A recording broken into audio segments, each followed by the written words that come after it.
حضرت عمر رضی اللہ تعالیٰ عنہ کا دربار لگا ہے. ایک شخص کو پکڑ کر لوگ لے آتے ہیں کہ اس شخص نے ہمارے باپ کو قتل کر دیا. حضرت عمر رضی اللہ تعالیٰ عنہ نے پوچھا کیا ماجرا ہے بھائی؟ اس نے کہا جی واقعی میں ان کے باپ کا قاتل ہوں، لیکن میں نے قصداً قتل نہیں کیا. ہوا یہ کہ میں ایک مسافر ہوں، جا رہا تھا، راستے کے اندر سبز چراگاہ تھی، میرا اونٹ بھوکا تھا، اس چراگاہ میں داخل ہو گیا. اس کے بوڑھے باپ نے پتھر اٹھایا اور میرے اونٹ کو مارا، اس کی آنکھ نکل گئی. مجھے بڑا غصہ آیا، میں نے وہی پتھر اٹھا کر اس کے باپ کو دے مارا، لیکن وہ ایسے ٹکانے پہ لگا کہ اس کا باپ فوراً فوت ہو گیا. میرا قصد اور ارادہ نہیں تھا، لیکن بہرحال میں اس بات کا اقراری ہوں کہ میں نے اس کے باپ کو قتل کر دیا ہے. آپ جو حکم سنائیں میں اس کو قبول کروں گا، لیکن میں ایک مہلت مانگتا ہوں کہ میرے دوست، میرے بھائی کی کوئی رقم میرے ذمہ ہے، میرے پاس اس نے امانت رکھی ہوئی ہے اور وہ مجھے پتا ہے کہ میں نے کہاں چھپا کے رکھی ہوئی. اگر آپ فیصلہ کر دیتے اور میری گردن کاٹ دی جاتی ہے تو وہ امانت جو میں نے رکھی ہوئی ہے سنبھال کر کے، میرے علاوہ کوئی جانتا بھی نہیں ہے، تو وہ اس تک کون پہنچائے گا؟ اگر آپ مجھے 3 دن کی مہلت دے دیں تو میں جا کر کے اس کی امانت اس کو واپس کر کے پھر واپس آؤں گا، پھر یہ پھندا پھانسی کا میں اپنے گلے میں ڈلوانے کے لیے تیار ہوں گا. حضرت عمر رضی اللہ تعالیٰ عنہ نے فرمایا کہ کوئی شخص تیری ضمانت دے دے تو ہم تجھے چھٹی دینے کے لیے تیار ہیں. اس نے دائیں بائیں دیکھا، پورے مدینے میں اس کا کوئی شناسہ ہی نہیں تھا، واقف ہی نہیں تھا، ایک اجنبی شخص تھا.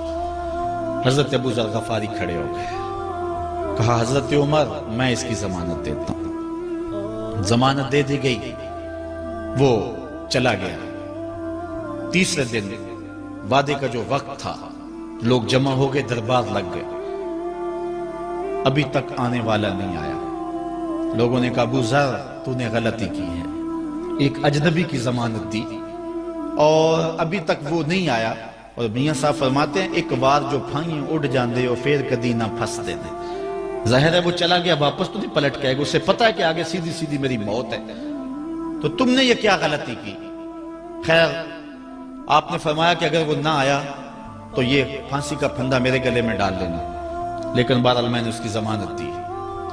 کچھ عرصہ بیتا کہ دور سے گرد و غبار اڑتا ہوا دکھائی دیا. جب صورت واضح ہوئی تو وہی شخص تھا.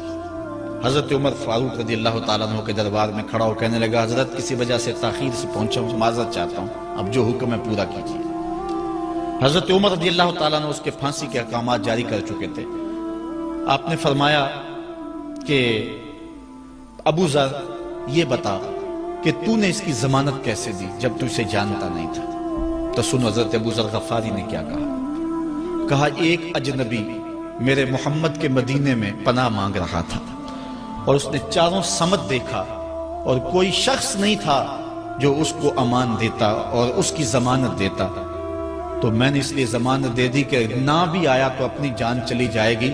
کل کو یہ تو نہیں کہے گا کہ محمد کے مدینے میں کسی نے ضمانت مانگی تھی، پورے شہر میں کوئی ضمانت دینے والا نہیں تھا.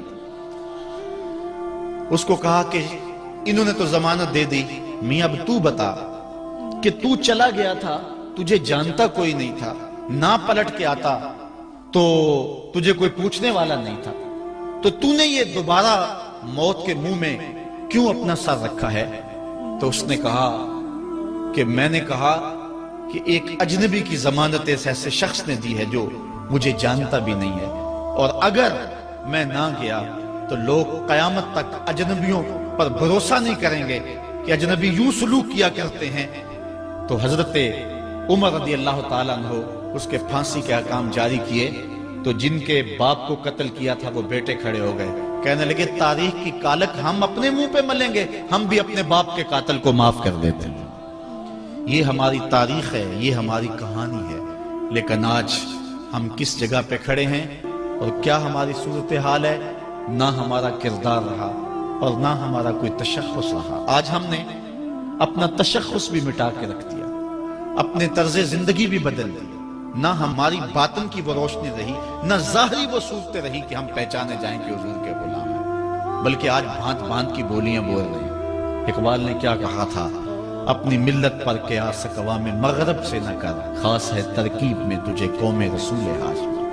حضرت عمر نکلے یروشلم میں ایک اونٹ ہے، ایک غلام ہے، کبھی وہ سوار ہوتا ہے، کبھی آپ باری مقرر کی ہے۔ جب قریب پہنچے یروشلم کے تو عمر کی باری نکیل پکڑنے کی اور غلام کی باری اوپر سوار ہونے کی آ گئی۔ غلام نے کہا آقا میں مرضی سے اپنی باری چھوڑتا ہوں، آپ آ جائیں، دشمنوں کے مفتوحہ علاقے میں آ رہے ہیں، تازہ تازہ علاقہ فتح ہوا ہے، اسلام کی شان و شوکت ظاہر ہو۔ عمر نے کہا اسلام کی شان و شوکت ایسے ظاہر نہیں ہوتی ہے، اپنی باری پہ تم بیٹھو گے، اپنی باری پہ میں بیٹھوں گا۔ لوگ منتظر کھڑے ہیں، دور سے جب دیکھا کہا اس کی ہیبت سے کانپتے تھے ہم، یہ تو کوئی حبشی لگتا ہے، رنگ کالا ہے، ہونٹ موٹے ہیں، اس سے تو زیادہ حسین اس کا غلام ہے جو آگے آگے چل رہا ہے۔ حضرت ابو عبیدہ نے کہا دھوکہ کھا رہے ہو، ہمارا آقا وہ نہیں ہے جو اونٹنی کے اوپر سوار ہے، ہمارا آقا وہ ہے جو لگام تھامے آگے آگے چل رہا ہے۔ حضرت عمر رضی اللہ تعالیٰ عنہ کو آگے بڑھ کے جابیہ کے مقام پہ حضرت ابو عبیدہ بن جراح نے استقبال کیا، تو حضرت عمر آگے بڑھے اور انہوں نے آگے بڑھ کر کے حضرت ابو عبیدہ کے دونوں کندھوں پہ ہاتھ رکھا، اور سنو حضرت عمر نے کیا کہا لا الہ الا اللہ انا کنا اذل قوم فاعزنا اللہ بالاسلام۔ کہا کہ لا الہ الا اللہ، اے ابو عبیدہ بن جراح، ہم ایک ذلیل قوم تھے اور اللہ نے ہمیں اسلام کی وجہ سے عزت عطا کی ہے، اور میں تمہیں ایک تاریخ ساز بات کہنے لگا ہوں، اور وہ یہ ہے کہ جب تک ہم اس عزت والے اسلام کے دامن کو تھامے رہیں گے ہماری عزت قائم رہے گی، اور جب اسلام کے علاوہ کسی اور جگہ سے عزت ڈھونڈیں گے تو رسوا کر کے رکھ دیے جائیں گے۔ یہ ہے وہ خلاصہ جو حضرت عمر نے امتوں کے عروج و زوال کا بیان کیا ہے۔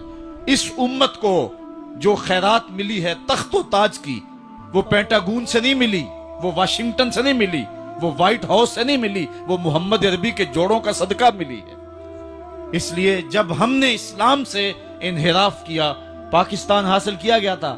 پاکستان کا مطلب کیا؟ لا الہ الا اللہ۔ ہم نے اس نعرے کو چھوڑ دیا ہوا ہے، ہم نے انحراف کر دیا ہے۔ آج ہماری نظریں مغرب کی طرف لگی ہیں کہ تخت و تاج اس سے نصیب ہوتے ہیں، اور دنیا کے اوپر ہم رسوا ہو کے رہ گئے۔ ہماری پستی، ہماری زبوحالی، ہماری ذلت کا سبب یہ ہے کہ جس جگہ سے ہمیں عزت ملی تھی ہم نے وہ مرکز ہی چھوڑ دیا ہے۔ اس مرکز حیات کو، اس مرکز زندگی کو، اس مرکز عزت کو ہم نے چھوڑ دیا ہے، اور دنیا کے اوپر ہم رسوا ہو رہے ہیں۔ انہی حضرت عمر کی کہانی ہے۔ وادی تہامہ سے گزر رہے تھے کہ بچوں کی طرح بلک بلک کے رونے لگے۔ کہا عمر جوان آدمی ہو اور بچوں کی طرح بلک کے رو رہے ہو؟ کہا تم نہیں جانتے، مجھے بچپن کی کہانی یاد آ گئی۔ کہا کیا کہانی ہے؟ کہا یہی عرض تہامہ تھی، میرے باپ خطاب نے مجھے 5 اونٹ دیے تھے، کہا انہیں لائن میں کھڑا کرو سیدھا۔ میں آگے والا سیدھا کرتا تھا، پیچھے والا ٹیڑھا ہو جاتا، پیچھے والا سیدھا کرتا، آگے والا ٹیڑھا ہو جاتا۔ میرے باپ خطاب نے مجھے بڑا مارا۔ کہا ایک عرب کے بیٹے ہو کہ تم سے 5 اونٹ لائن میں کھڑے نہیں ہوتے؟ کہا ایک زمانہ عمر پہ وہ تھا کہ اس سے 5 اونٹ لائن میں کھڑے نہیں ہوتے تھے، اور آج شرق سے لے کر غرب تک 23 لاکھ مربع میل کی حکمرانی، اور انسان بھی لائن میں کھڑے ہیں۔ یہ محمد عربی کے جوڑوں کا صدقہ نہیں ہے تو اور کیا ہے؟ عمر سے تو 5 اونٹ لائن میں کھڑے نہیں ہوتے تھے۔ تو یہ عزتیں، یہ تخت و تاج، یہ حکومتیں ہمیں حضور کی دہلیز سے ملی۔ جب ہم نے اس دہلیز کو چھوڑ دیا تو دنیا کے اوپر رسوا ہو گئے اور ذلیل کر کے رکھ دیے گئے۔ ہماری اخلاقی پستی اور زبوحالی نے ہم کو کہیں کا نہیں چھوڑا ہے۔ دامن رسالت ماب کو چھوڑ دیا ہے، پھر رسوائیاں مقدر نہیں ہوں گی تو کیا ہوں گی؟ آئیے ابھی بھی موقع ہے، توبہ کا دروازہ بند نہیں ہوا، رب سے بھی معافی مانگ لے۔ گنبد خضرا کے مکین کے حضور بھی ہاتھ جوڑ کے کہیں چھوڑ کے آپ کا دامن رحمت، آقا ہم سے بھول ہوئی، کھو دی اپنی قدر و قیمت، آقا ہم سے بھول ہوئی، دیکھ ہماری آنکھ مچولی، اپنے سینے اپنی گولی، بھول گئے ہم درس اخوت، آقا ہم سے بھول ہوئی، دنیا کے ٹھکرائے ہوئے ہیں، تیرے در پہ آئے ہوئے ہیں، کھول دے اپنا باب رحمت، آقا ہم سے بھول ہوئی۔ عبداللہ بن عمر اور عبید اللہ بن عمر بصرہ سے گزر رہے تھے ایک جنگ سے واپسی پر، تو حاکم بصرہ نے آپ کو کچھ پیسے دیے کہ یہ مال غنیمت میں جا کے جمع کروا دینا، اور پھر خود ہی مشورہ دیا کہ عراق کے اندر فلاں فلاں چیز بہت سستی مل جاتی ہے، اور حجاز میں ان چیزوں کی قیمت زیادہ ہے. تو اگر آپ ایسا کر لیں کہ یہ ان پیسوں سے خرید لیں اور جا کے مدینہ المنورہ میں فروخت کر دیں تو جو زائد پیسے آپ کمائیں گے وہ آپ کے ہوئے. اور یہی اشرفیاں جو میں نے دی ہیں آپ کو، اتنی اشرفیاں بیت المال میں جمع کروا دینا. تم نے محنت کی ہوگی، تجارت کی ہوگی، تو جتنے بچیں گے وہ آپ کے ہوں گے. تو انہوں نے کہا بہت اچھا. وہاں سے مال خرید لیا، مدینہ المنورہ میں آ کے بیچ دیا. جتنی اشرفیاں انہوں نے وہاں سے دی تھی بیت المال کے لیے، اتنی بیت المال میں جمع کروا دی. حضرت عمر رضی اللہ تعالیٰ عنہ کو پتہ چلا، بیٹوں کو بلایا، کہا کہ سنا ہے تم نے کوئی کمائی کی ہے؟ کہا جی ہم نے تو تجارت کی اور جو مال لیا تھا اتنا مال ہی بیت المال میں جمع کروایا ہے. کہا تم بیت المال کے پیسوں پر کمائی کی ہے، وہ پیسے بھی تمہیں بیت المال میں جمع کروانے پڑیں گے. یہ عمر ہیں رضی اللہ تعالیٰ عنہ. رومی شہنشاہ کی بیوی سلام بھیجتی ہے حضرت عمر رضی اللہ تعالیٰ عنہ کی اہلیہ کو، تو وہ 1 دینار ادھار لے کر کے اس کا عطر خریدتی ہیں اور شیشیوں میں ڈال کر کے ان کو بھیجتی ہیں کہ چلو ایک رواداری کا اچھا ثبوت فراہم کیا جائے. تو وہ واپسی پر انہی شیشیوں کے اندر قیمتی موتی بھر کے بیچتی ہیں، جواہرات بھر کے بیچتی ہیں. حضرت عمر رضی اللہ تعالیٰ عنہ فرماتے ہیں لاؤ یہ سارے جواہرات، سب کو فروخت کرتے ہیں. 1 دینار اس کو دیتے ہیں، باقی بیت المال میں جمع کر دیتے ہیں. تو جب اپنی زندگی اتنی محتاط ہوگی، اتنی خوبصورت ہوگی، تو پھر کس طرح کوئی گورنر زیادتی کر سکتا ہے؟ تو حضرت سیدنا عمر رضی اللہ تعالیٰ عنہ نے اپنا طرز زندگی اور انداز معاشرت اتنا سادہ اور اتنا خوبصورت رکھا کہ اس کے مطابق تمام گورنروں کو ڈھالنے کی تلقین کی. آپ جب بھی کسی شخص کو بطور گورنر اس کا تعین کرتے تو اس کو یہ نصیحتیں کرتے: ایک ترکی گھوڑے پہ سوار نہیں ہوں گے، باریک کپڑا نہیں پہنیں گے، اور ان چھنے آٹے کی روٹی کھائیں گے، مکان کا دروازہ نہیں لگائیں گے، کوئی حاجب نہیں رکھیں گے، چوکیدار نہیں رکھیں گے، بواب نہیں رکھیں گے، جو تمہارے تک پہنچنا چاہے ڈائریکٹ پہنچ جائے. اللہ اکبر. اور پھر جب کسی کو متعین کیا جاتا اس کی جائیدادیں لکھ لی جاتی کہ اس کے پاس کتنی جائیداد ہے، وہ حساب اپنے پاس رکھتے. اور جب وہ معزول ہوتا یا اس کا وقت ختم ہوتا تو آپ دیکھتے کہ اب اس کے پاس جائیداد کتنی ہے. اگر وہ جو پہلے آپ نے اپنے پاس ریکارڈ رکھا ہوتا اس سے جائیداد اس کی زیادہ ہوتی تو حضرت عمر بقیہ جائیداد بیت المال میں جمع کرتے. اللہ اکبر. اور یہ کیسے تھا؟ گورنر بول نہیں سکتا تھا، اس لیے کہ حضرت عمر کی اپنی بود و باش بھی اسی طرح کی تھی، اپنا طرز زندگی بھی اسی طرح کا تھا. مال غنیمت میں بہت ساری چادریں آتی ہیں جو سب کو تقسیم کر دی جاتی ہیں. خطبہ جمعہ دینے کے لیے آئے تو ایک شخص کھڑا ہو گیا. عمر خطبہ بعد میں سنیں گے، پہلے یہ بتائیں کہ یہ جو تم نے قمیض پہنی ہے یہ کہاں سے آئی؟ مال غنیمت کے اندر جو چادریں آئی ہیں سب کے حصے میں ایک ایک چادر آئی. آپ داراز قد ہیں، ایک چادر سے قمیض نہیں سل سکتی، تو آپ کی قمیض کہاں سے آئی؟ پہلے اس سوال کا جواب دے دیجئے، پھر خطبہ سنیں گے. اللہ اکبر. آپ کے بیٹے کھڑے ہوتے ہیں، کہا ایک چادر سے میرے باپ کی قمیض نہیں بنتی تھی، میں نے اپنے حصے کی چادر بھی اپنے باپ کو پیش کی ہے. اس نے کہا اب سناؤ، اور ہم سنتے ہیں. یہ ہے حضرت عمر رضی اللہ تعالیٰ عنہ کی اپنی ذاتی زندگی. ایاز بن غنم کے بارے میں یہ پتہ چلتا ہے کہ وہ موٹے کپڑے نہیں باریک کپڑے پہنتا ہے. اس نے گھر کے دروازے پر بواب بھی رکھا ہوا ہے، چوکیدار بھی رکھا ہوا ہے. تو حضرت عمر رضی اللہ تعالیٰ عنہ محمد بن مسلمہ کو بھیجتے ہیں. محمد بن مسلمہ جاتے ہیں اور جا کے تحقیق کرتے ہیں تو ایسا ہی پاتے ہیں، تو ان کو وہیں گرفتار کر کے لے آتے ہیں اور حضرت عمر کے دربار میں پیش کیا جاتا ہے. چھڑی اس کے ہاتھ میں دے کر فرماتے ہیں جاؤ تم بکریاں چرایا کرو، تم گورنری کے لائق نہیں ہو. ایک گورنر کو بکریاں چرانے پہ لگا دیتے ہیں اس لیے کہ تم نے ان اصولوں سے، ان ضابطوں سے انحراف کیا ہے جو ایک سلطنت کے ذمہ دار کے لیے لازم اور ضروری ہیں. دور موجود کے حکمرانوں کو چاہے وہ عرب کے حکمران ہوں چاہے وہ عجم کے حکمران ہوں، اگر وہ اسلام کا نام لیتے ہیں تو انہیں اپنے اعمال کا جائزہ لینا ہوگا کہ ہم کھڑے کہاں ہیں۔ حضرت عمر بن عبدالعزیز جو کہ اموی خاندان کے چشم و چراغ تھے، لیکن ان کا مزاج سب سے ہٹ کے تھا، انوکھا اور نرالا تھا۔ سلیمان نے ساری زندگی تخت و تاج کی بسر کرنے کے بعد سوچا کہ میں ان کو اپنا نائب بناؤں۔ تو خیر جب ان کا انتقال ہوا تو لوگ دمشق کی جامع مسجد میں جمع ہوئے اور وصیت نامہ پڑھا گیا۔ تو حضرت عمر بن عبدالعزیز کھڑے ہوئے، فرمایا لوگوں، نہ تو میری منشا تھی کہ مجھے خلیفہ بنایا جائے اور نہ مجھے اس بات کا علم تھا، یہ میری منشا اور آپ لوگوں کی مشاورت کے بغیر کیا گیا ہے، میں اس سے دستبردار ہوتا ہوں، آپ جس کو چاہیں اپنا خلیفہ مقرر کر لیں۔ تو لوگوں نے کہا آپ ہی ہمارے امیر ہیں، آپ ہی ہمارے خلیفہ ہیں۔ تو آپ نے فرمایا کہ جب تک اللہ کی اطاعت کرتا رہوں تب تک تمہارا خلیفہ رہوں۔ اور پھر آپ نے حکم نامہ جاری کیا کہ میری جتنی جائیداد ہے ساری بیت المال میں جمع کروائی جائے، اور جتنے بھی اموی شہزادے تھے ان کی جائیدادیں جو لوگوں کے ضبط کی ہوئی تھی سب کو بحق صدقات ضبط کرنے کا حکم نامہ جاری کیا۔